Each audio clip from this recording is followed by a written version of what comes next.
So with that being said, I hope I set up a couple of ideas and themes that we can explore together in this conference. And I would now like to invite Hanifa to give her first keynote lecture, and Barry will give a short introduction to Hanifa before you come. All right, here we go.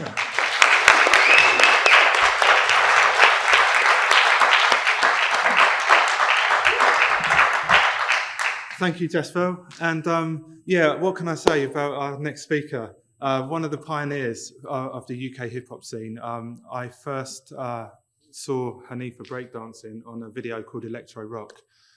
It came out, I believe, in 1985 or 86. I actually got to see it through a mentor of mine who I was working with as a teenager. He had a copy of it on VHS, which was around 1993, 1994. And now, I'm not going to go into too much because we've got some time issues, but I'd like everyone to just give a warm welcome to Hanifa McQueen-Hudson. I'm really looking forward to this.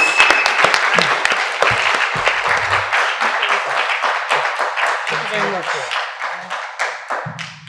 So thank you all very much, and I thank you all for inviting me, for giving me this opportunity to share with you my background and my history.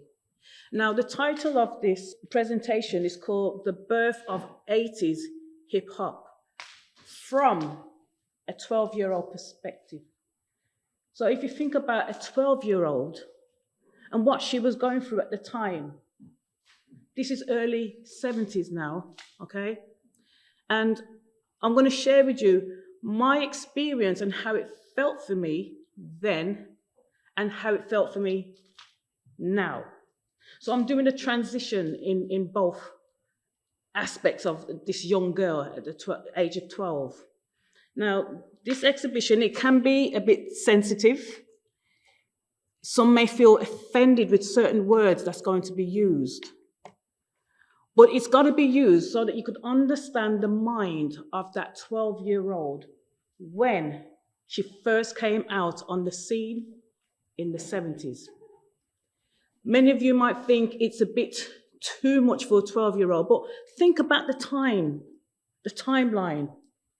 Yeah, and then, you know, you'll gain to understand by the time I come to the end of this exhibition.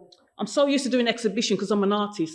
So by the time I come to near the end of this presentation, you'll have a feel and understanding how she got involved in hip hop and why she got involved and what did it entail for her.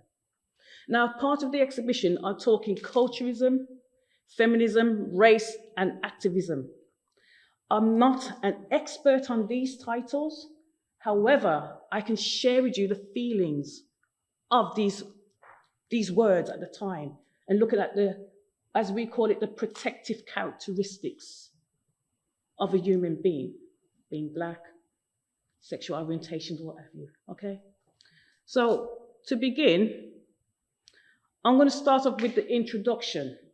But what you need to learn and understand, the introduction is the presentation, okay?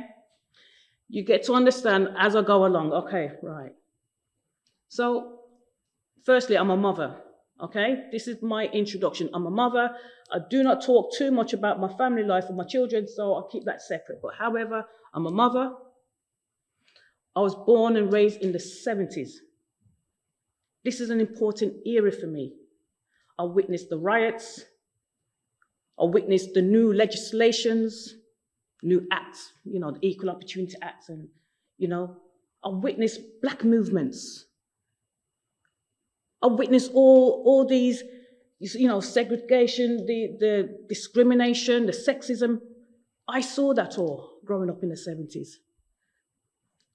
As many know, I am the first UK B-Girl. People just say I'm the first. It's not me saying it, it's what everyone's saying. I'd accept that. I guess it's because they first saw me on the TV, in the media, the radio. I was the first one that was always there, and the level of how I used to dance exceeded many of the guys back in them days, okay? I'm of dual heritage. It's very important. You need to know about my dual heritage because I'm Jamaican and British. It's a status. It gives me an element of acceptance here. This is today I'm speaking, okay?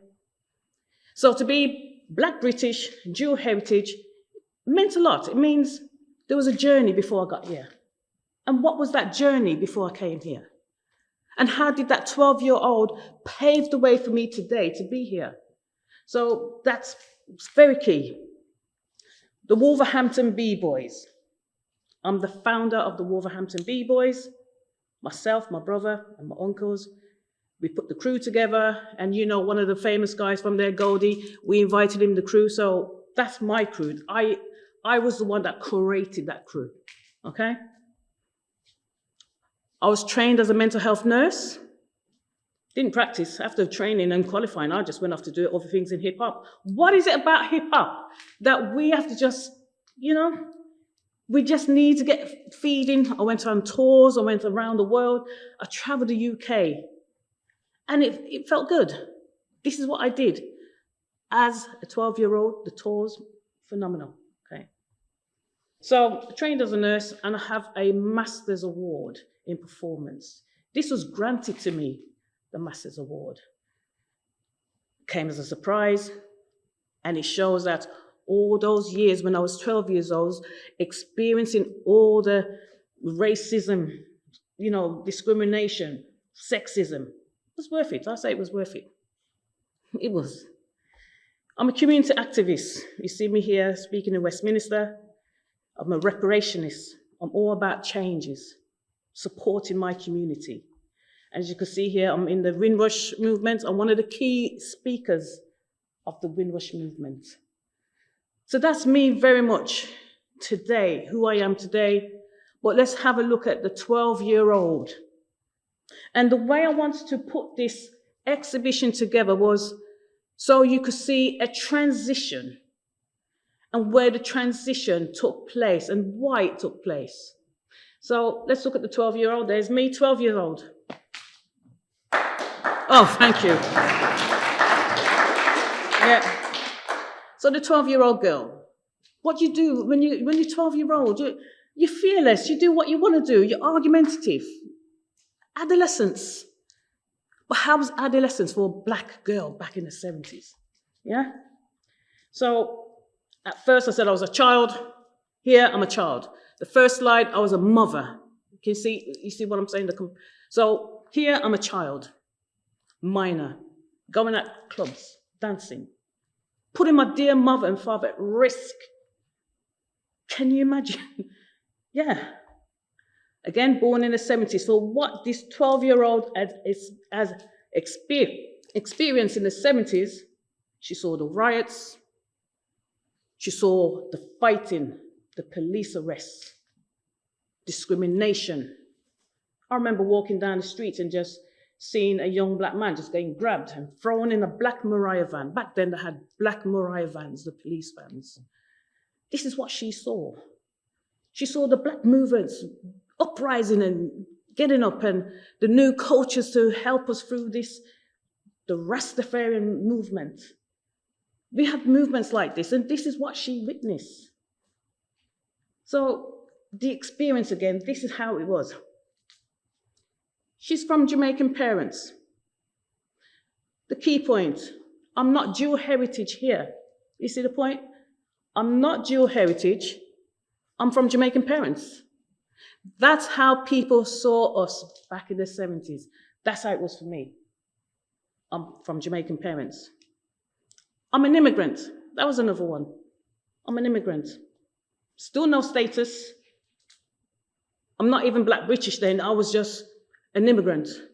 That's how they saw us. A West Indian home. So coming from a West Indian home, there was so much going on.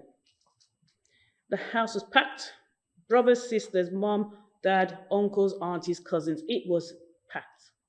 That was the environment at the time. And at the time, a West Indian home is what we was called. It wasn't Hanifa's house or the house of the Jamaicans. It was a West Indian. So look at the titles and the attributes given to a 12-year-old back in the 70s. I mean, I don't even know what a West Indian is. What is a West Indian? Today in Britain, do we exist as West Indians? What are we called now? So, public school. I went to the public school. And to be honest with you, back in the 70s, this is where it mostly started. The racism. I called all the names. I want to be careful in what I say, but the N-word, nigger, was constant. I got spat at. 12 years old. The monkey chants, of course we got it. It was there. Stones thrown at us. I had a banana skin thrown at me. Me and my brothers walking to school. This is the mind of the 12 years old. What's going on? She didn't know. She couldn't understand. And as our parents has told us, we English. This is your country now. You're born in England. This is for you. But we couldn't understand it. How? We were rejected at school. The teachers didn't like us, and they told us. So that's the public school, and this 12-year-old had to experience all this. But there was just one or two things that made it through for her. Sound system. This was the core thing in the family home. Music, dance, art, creativity, we did it all. And it's through sound system, the history of sound system. She had no choice, it was in the house. My uncles were in sound system, my brothers were in sound system. I was at home watching them build the boxes, build the amps, put the systems together, and there you go. Music every day in the house. It was fun.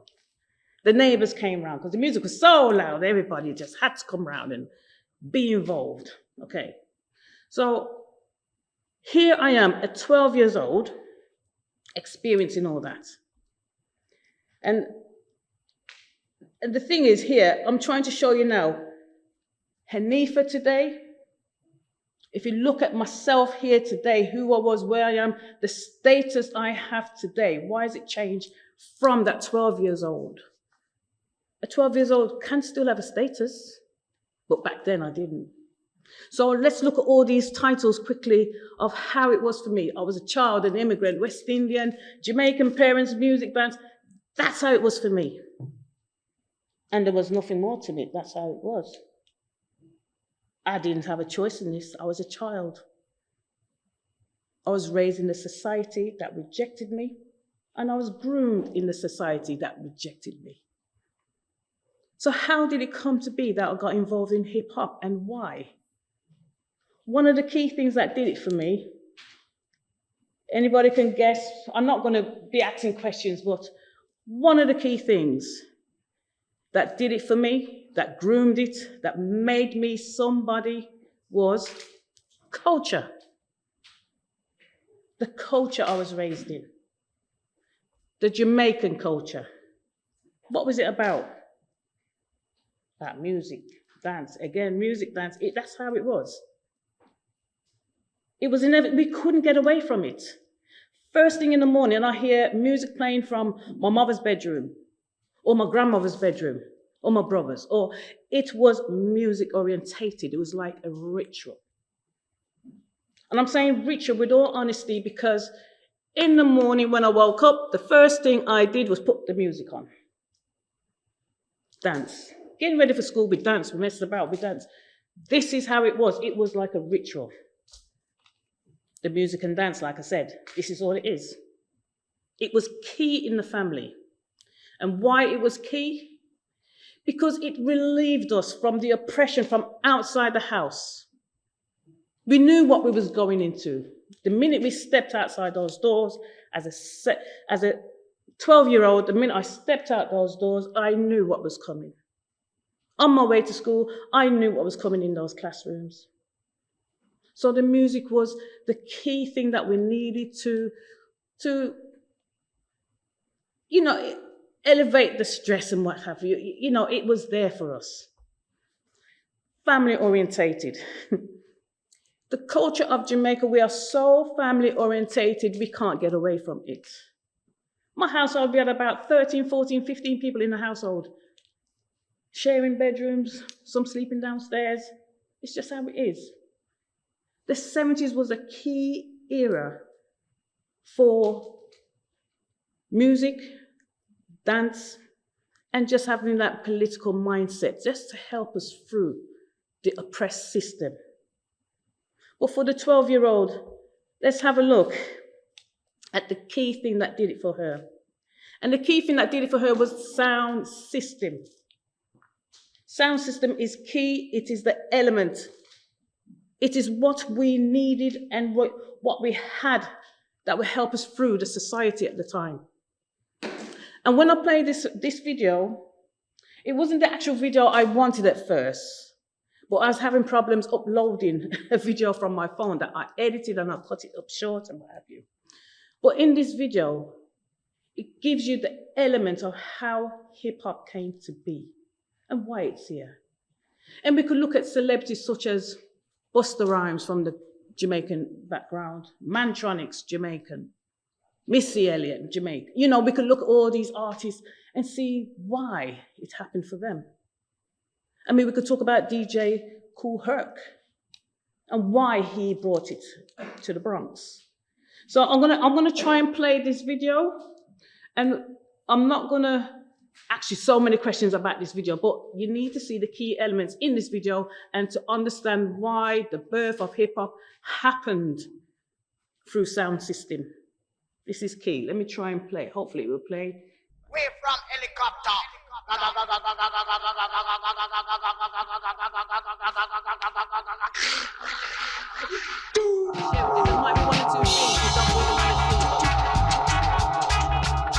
The Sound Clash is one of the most electrifying competitions in music.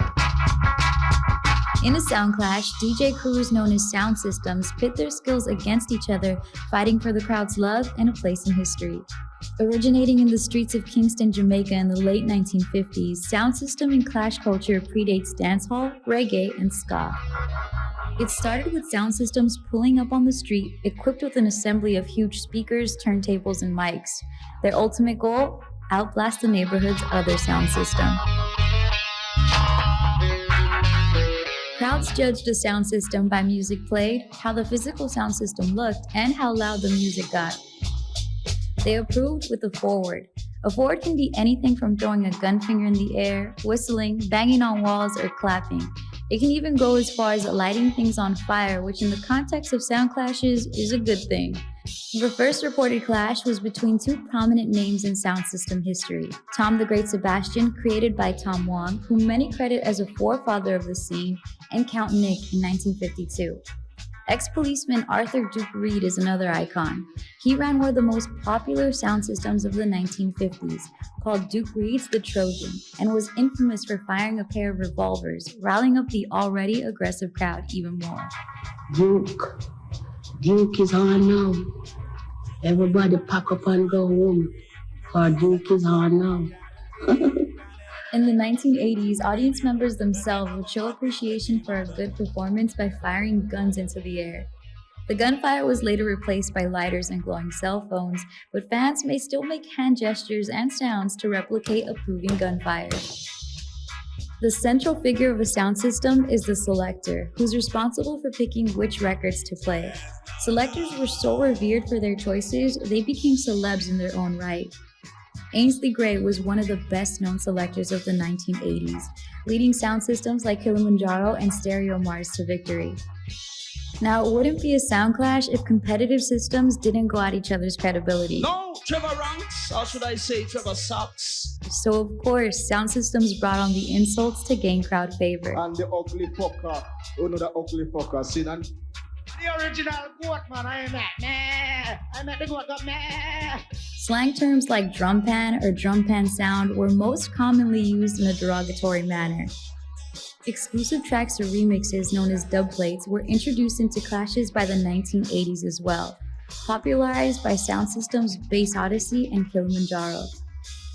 After that, if your dub plate collection was weak, you could kiss winning a sound clash goodbye. Watch it, Lord, it can set your bed to another double to your chest. Jamaica's influence spread, with a vibrant sound clash scene developing in the UK starting in the 1960s as Jamaicans emigrated to the area, culture in hand. Sound systems also arose in Japan, Sweden, Finland, Italy, Germany, and Canada.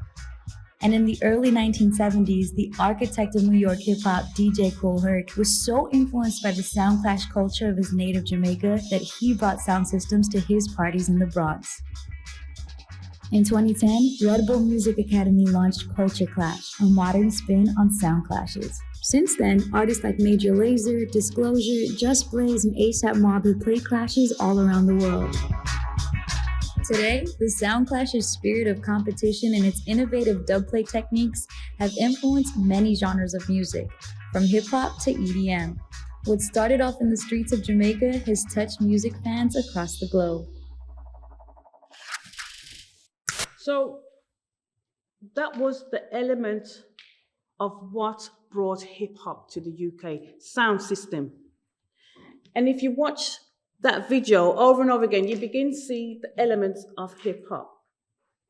And this is what was key for the 12-year-old, because she lived in sound system. This was her culture. This is what she had.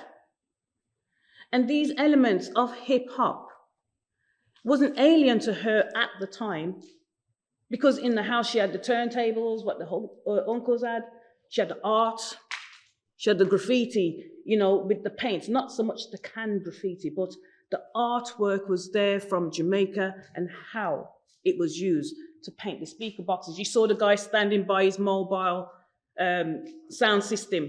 This was the graffiti art I saw then as a 12-year-old, yeah? So we're looking at the elements here. So we're coming from Jamaica, and we're looking at it from the American perspective.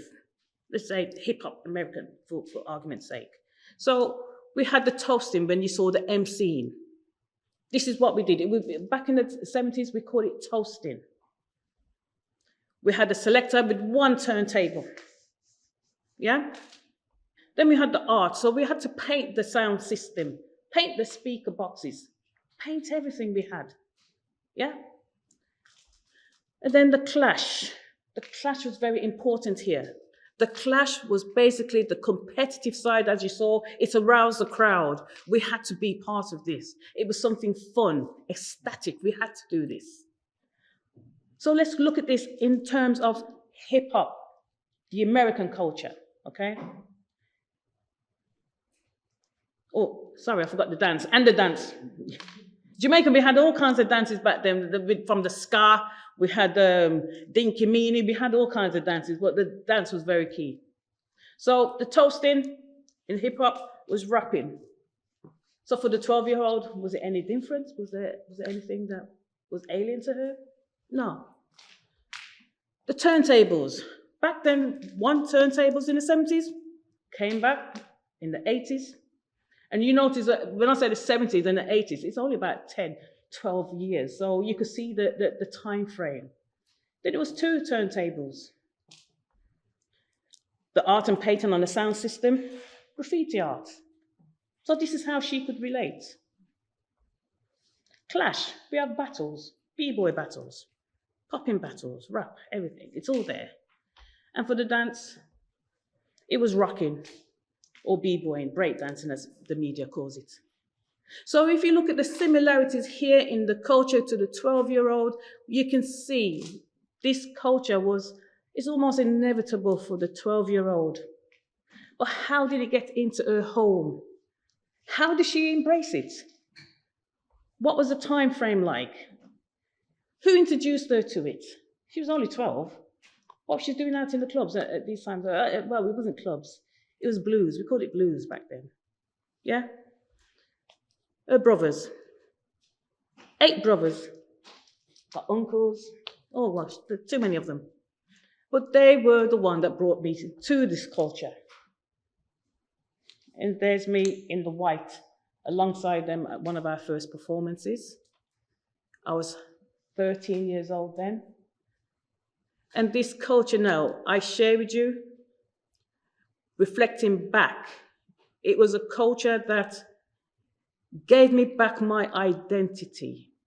We were somebody. In the 70s, we was a nobody. She was an immigrant.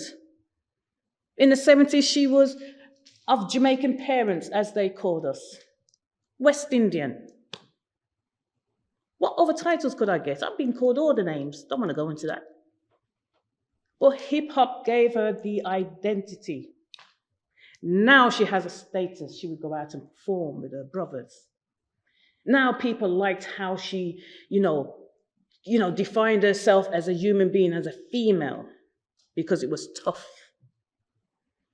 It was tough for the social life. Being the only female in a male-domineering culture, I experienced the sexism, discrimination. Forget about being black now, just look at the discrimination. I wasn't allowed to break dance because I was a girl. It was not the thing to do for female. We couldn't play football, we couldn't play cricket, let alone dance. So in the nightclubs, I wasn't allowed in the nightclubs, not because of the age, because there's times when clubs are open, it's because I was a female, I wasn't allowed to go to the clubs. I was banned almost from going to clubs. When saying clubs, I'm not on about nightclubs, I'm not on about the bars, youth centres, the youth clubs. I wasn't allowed to go there to dance because I was a girl. So these are the barriers that I had to break down. And my brothers, they were defiant. I have to give respect to my brothers because they were domineering in this culture, yet still they gave me that pay. They paved the way for me to break dance, to go in the clubs. And then my parents stood up for me, for this young black girl who was only 12 years old that wasn't allowed to go to the clubs to dance. I could remember, I went to the club one day with my brothers, and my brothers had to say to the guy on the door, "Can our little sister come in?" Can you believe that? The 80s now, this is 80s. And he said, no. And my brother said, why? He said, no girls allowed. The 80s. Forget the color. Look at the age, look at the time. Look at the system she was raised in. She had to hear all this time and time and time again. But when did it come to the stage when she was allowed to get in these clubs? The dress code changed. I was no longer wearing these little skirts and ribbons in my hair. Forget the 12-year-old you saw there, because before I put the tracksuit on, I was dressed like a typical 12 years old. Plaits in my hair, ribbons. I was the only girl in the family. And Mum's little girl, she dressed me up like a little girl. However, the dress code changed. Start wearing tracksuits, trainers, just like you saw here. Things change. And sadly, that gave me an element of status to get in the clubs. This is what she had to go through. This is the barriers she had to break down for the young Black British female dancers today. Every time I see one, I always tell them, enjoy it. Because I couldn't enjoy it in my days. There was times when I went home and I had to share with my father and my mother. I had to stand outside, I couldn't get in the club. Parents were like, what? Okay. It was almost the norm. They expected this. Are you going to the clubs with your brothers? Yes. You sure you're going to get in? I don't know. This was the culture. This is how it was back then. So I'm coming close to not so much the closing of how hip-hop got involved, but to share with you that this is now the new identity of the 12-year-old. Because I was going through this identity crisis. I didn't know who I was, where did I stand in this society. But hip-hop now gave me this. It gave me the identity. It gave me the respect. It gave me back my own self, my womanhood. It was there. I was now accepted. For the change of clothing, just to put a tracksuit on. Funny enough, I couldn't play sports. I couldn't play football with my brothers. However, when I put my tracksuit on to breakdance, I was accepted.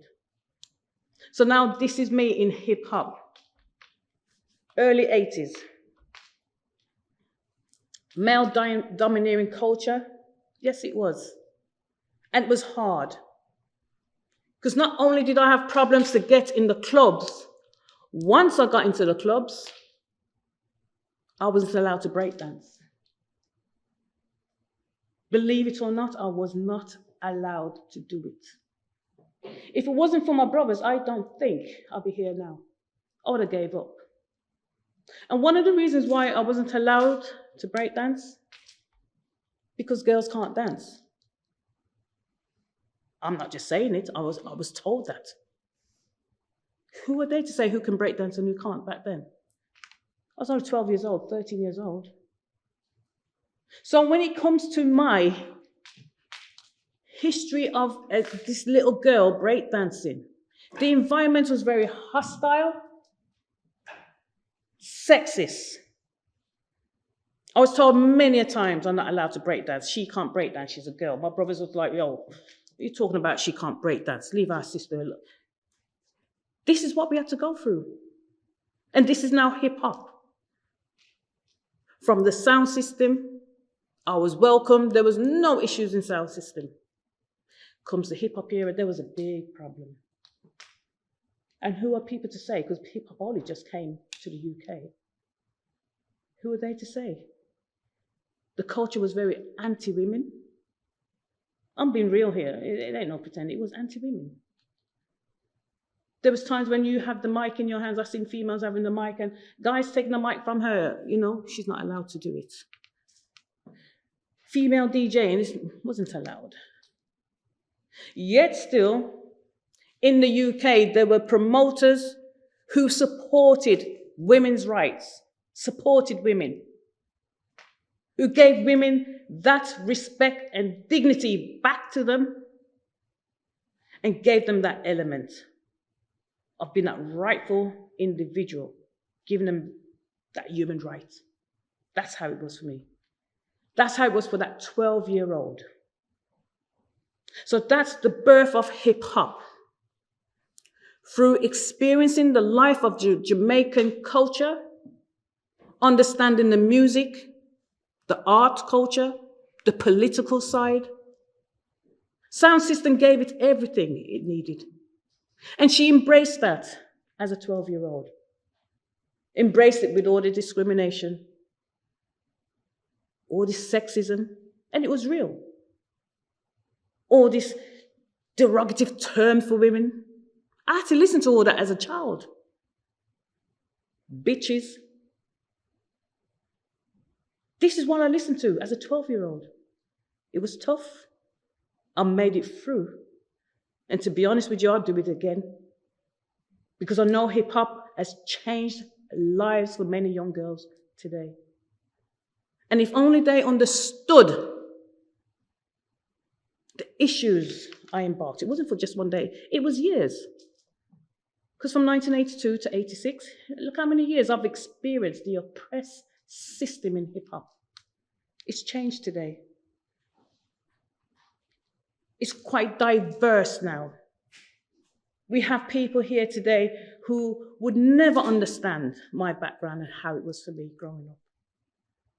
And how hip hop came into our lives through Jamaican sound system. It was on the radio. It was played many times, but as you know, it was also banned on the radio. We had to get all the pirate stations up.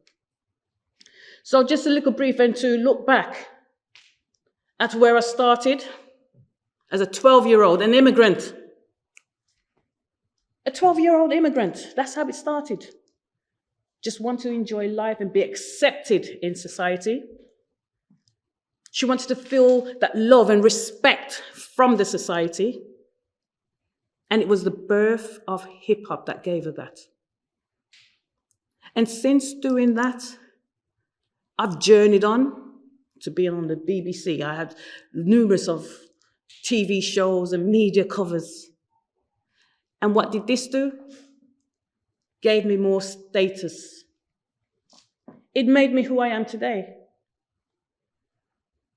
It doesn't matter about the past anymore. I don't care that I was turned away at the doors. That didn't matter to me no more because I'm here now. Promoting hip hop for females, the young girls, reassuring them that the culture is here for them too. And the media did it for me. There was no discrimination. The racism, it was there. Don't get me wrong, it's still there. But what did it do for me as a 12-year-old? Gave me back my status. I don't know if I got enough time. I don't know if I've been carrying on or what. The timing, is there anything? 15 minutes, okay. I've just seen the time.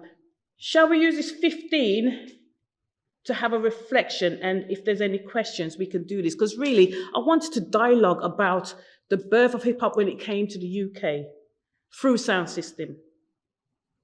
And how it was back then for us in a Jamaican home. Because I share with you, when we played hip hop in the house, our parents all take that music off. Because reggae music was the key for us. That's all we had. I've never heard hip hop before. It was my brothers bringing these hip hop tapes, the TDK tapes. And what do I know about hip hop at 12 years old? I didn't like it. We used to call it space music. Because we didn't understand it. We couldn't understand. I remember saying to my brothers, how do you dance to this? My brother said, they do something like this, the robot. And I said to my brothers, how do you dance like that robot? I don't get it. Didn't understand it. So that was a journey of how hip-hop came to be in the UK for this 12-year-old girl. And I tell you this now, I'm proud to say I've made it through. Been a tough journey. But I can share my story, and really and truly, this is just part of it. I'm trying to condense it, because to talk it all, an hour doesn't really do it, okay? But thank you for listening. If there's any questions or anything you'd like to discuss, I'm here. Thank you very much. My name's Hanifa.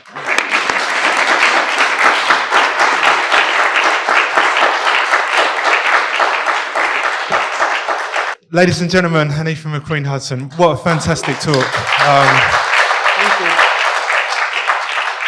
So now I've got the microphone. I'm going to go around. If anyone has a question, just please put your hand up and I'll come to you one by one. I'm just curious, actually. In Wolverhampton you're from, right? Yeah. Was there actually sound systems early to mid-80s that were playing hip-hop? Yes, there was. Yeah. Yeah.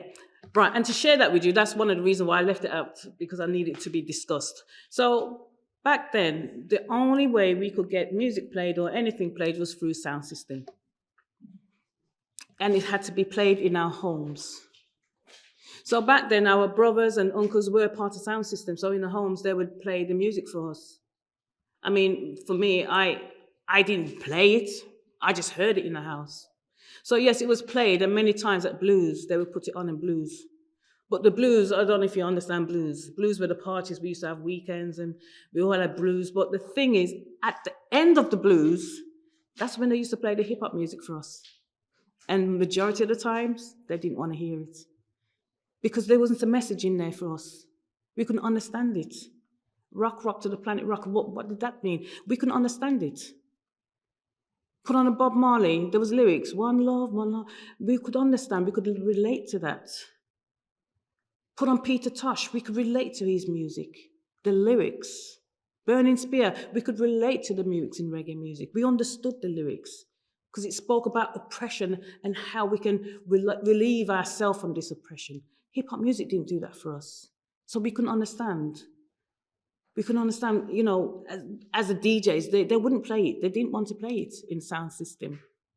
But shortly later, sound system gave people the skill of how to set up their own system. So when we realized that sound system was rejecting us, those with the skill went and created their own sound system. And you would find that many of the times, most of the DJs today came from that background where they wasn't allowed to play records on their big brother's system. So they had to create their own. And that's what happened. So yes, it was played. But it was played through us building our own sound system. Like my brother, he had to build his own. So we had 2 sound systems in the house. Yeah, one was for hip hop, one was for the reggae music. It was just how it was. Yeah. Thank you. Thanks. At what point in your evolution did you become aware and start acknowledging and accepting the title pioneer? And how you sort of carried that with you? How has that been a facet of your hip-hop identity? thank you for asking that question. Right, so the term pioneer, I learned the term pioneer when I was about 30 years old. I didn't acknowledge what a pioneer was. And the reason for this is because we were ignorant back then of who we were. We just danced. We wasn't going for no titles. We didn't want to have this title of being a pioneer, being the best. We just danced. And that's how it was. So the pioneering title came when I was about 31, 32, something like that. And it came about when Martha Cooper, who is a legendary photographer recording and documenting hip hop, she came to the UK to do some work with me on a documentary. And she would always say to me, "Hanifa, you're a pioneer." I think, what are you on about? I'm a pioneer.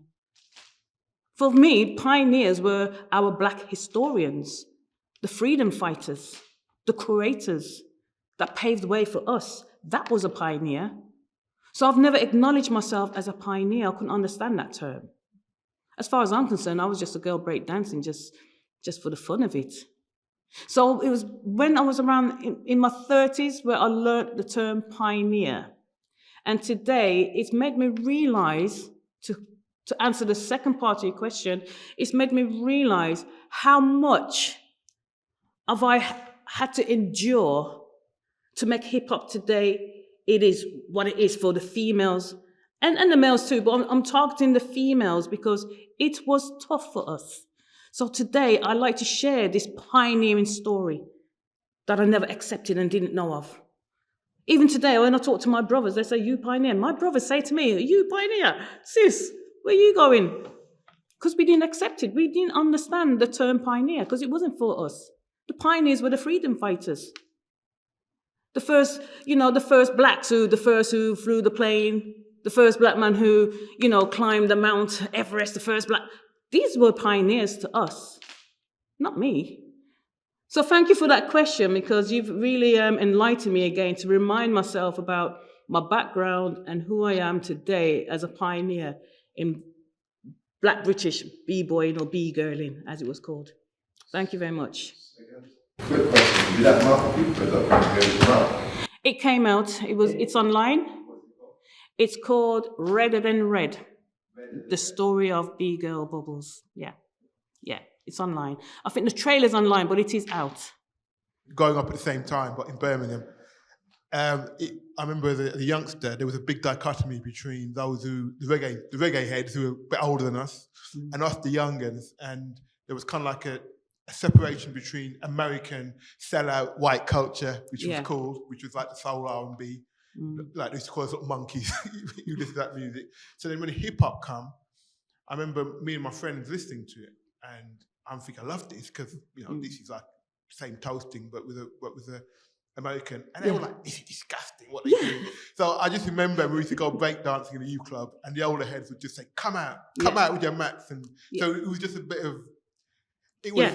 You did feel a bit like you should do it quietly, and hide sort of thing, and you're gonna get dissed or you were selling out. So, but as you said, it changed as we got older. It changed, yeah, and that's absolutely true and correct. What you're saying, we had to almost hide ourselves in certain areas. I mean, like I could do it in my family home, but to go to another family home and do all the dance, it didn't. No, it wasn't allowed.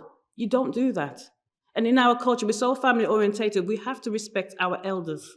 So I can't go to another elder's house and start breakdancing. That's disrespectful. It's something that just didn't happen. And even so, when we used to do that, we used to ask permission. Auntie, can I go to the back garden and do some breakdancing? Yeah, man, go on, man. Everything blessed, man. So you're right there. We had to hide some of these things. And it's almost like you're rejecting your Jamaican heritage. And people used to see us like a sellout. We sell out to embrace this culture that had nothing to do with us, that don't know our struggles, that don't. This is how it was back then. Yeah, so that is very true. We was almost, because people don't realize we were kids. We weren't 18-year-olds or 20-year-olds. We were kids, minors. Can you imagine how my parents could have got in trouble for having me out at night? 12 years old? My 12 years old? What? Yeah, so that's true. Thank you for that point. Absolutely. Thanks. What were you listening to when you were 12 years old? And when did the connection between sound system and hip hop become clear to you in terms of shared heritage? So to answer the first part of the questions, as a 12-year-old, I listened to reggae. That's all we knew. We didn't know anything else. Reggae music. It was embedded in us. Ska, blue beat, rocksteady. And rocksteady is not rocksteady as in rocksteady is the music that we had in Jamaica. You know, a little calypso here and there. So as a 12-year-old, this is what I'd listened to. Didn't listen to hip hop. The music hip hop and the culture, I didn't listen to it. I just went out and did it. So normally times when we was home with my brothers, after time, all we did was listen to reggae music because the elder brothers in the house, they'd be playing their sound system louder than us. So we had no choice. We had no choice. So for the second part of the question, which is when did I realize? Okay, so I realized how it was infused probably when I was about 35 years old. That's when I realized how reggae music and sound system and sound clashes had the similarities as hip hop. Because back then we didn't study the culture. There's no need for us to study, we just did it. We just went out and DJ'd. There wasn't books for us to read. There wasn't videos for us to watch and learn and understand the history. We didn't know about Kool Herc. Nobody told us about him. There was no books, no DVDs, no films, there was nothing. So we didn't know who was who. So it was around when I was about 35 years old, I realized how much sound system empowered and gave that birth to hip hop in the UK.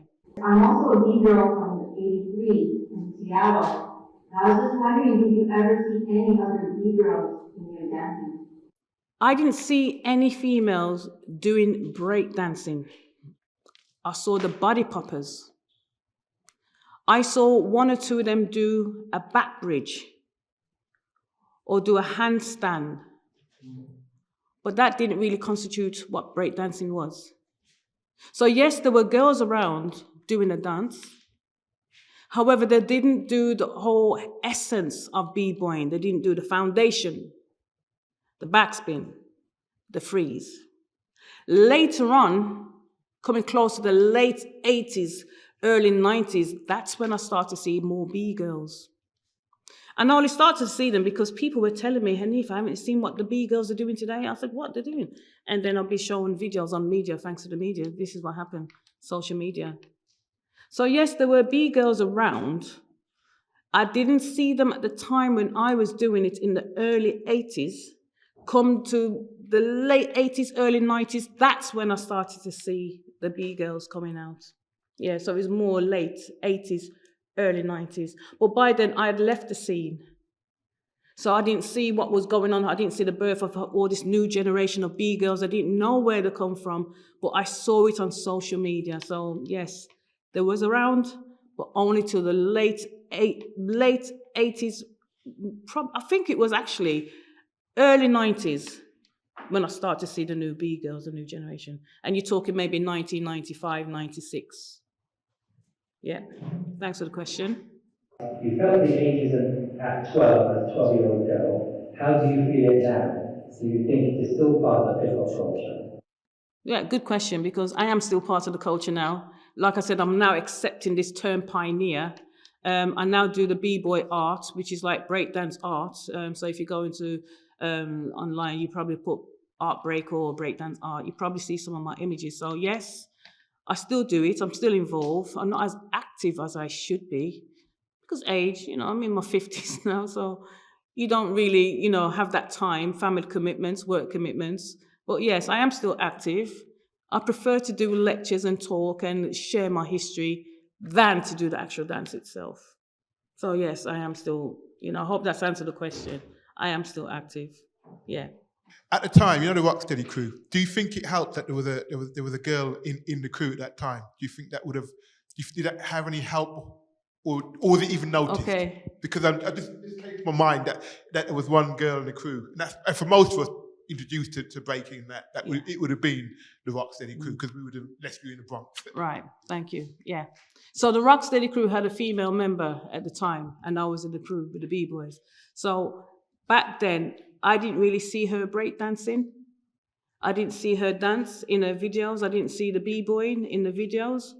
But what helped for me is that to acknowledge that at least there's a female member in a crew of guys, and maybe she's experiencing the same thing that I am. So it's all about the experiences. What is she going through? Was she going through the same thing as me?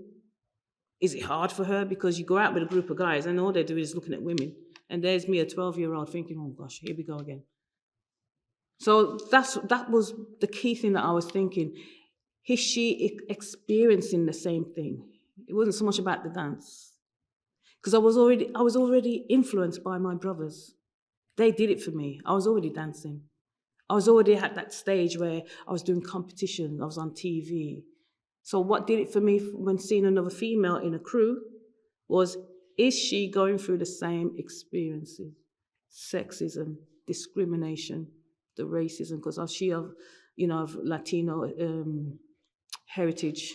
So those were my questions, really, yeah. Well, thank you for that, yeah. I never thought of that question at all, yeah. Yeah, baby love, yeah. So that's it, really. And to be honest with you, to round it all off now, learning about my pioneering status, as you know, my mother, try telling my children now that I'm a breakdancer. You say, what? They laugh their heads off. I mean, now they're used to it. But my younger cousins, they say, you auntie, you what? And then I have to go on YouTube and show them the videos, and they're like, wow.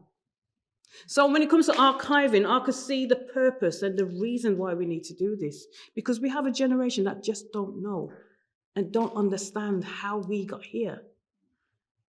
Many of us can turn around and say, yes, we did it. And, we were there first. We saw it.